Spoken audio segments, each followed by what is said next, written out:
Hello guys, good evening po. So, eto na naman po tayo. Another video na naman po ng kain. So, ang mukbang po natin ngayon is yung pork steak. Ayan po. Luto po yan ng panganay ko. So, dito po yung baby ko. Ayaw mawalay sa akin. Ayan po. So, kakain po kami. Okay? So, ito na po.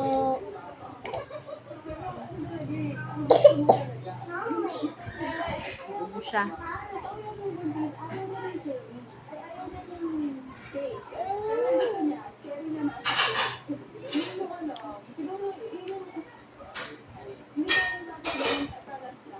Nung nag-iuwi ako, galit na galit ako sa kapitbahay namin kasi nagprito sila ng tuyo.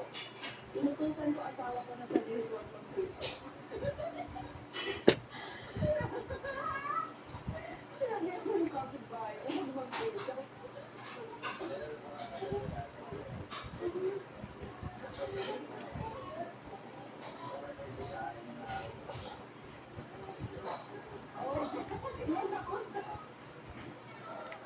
Ganito talaga yung anak ko, hindi talaga umiiwalay sa akin yan.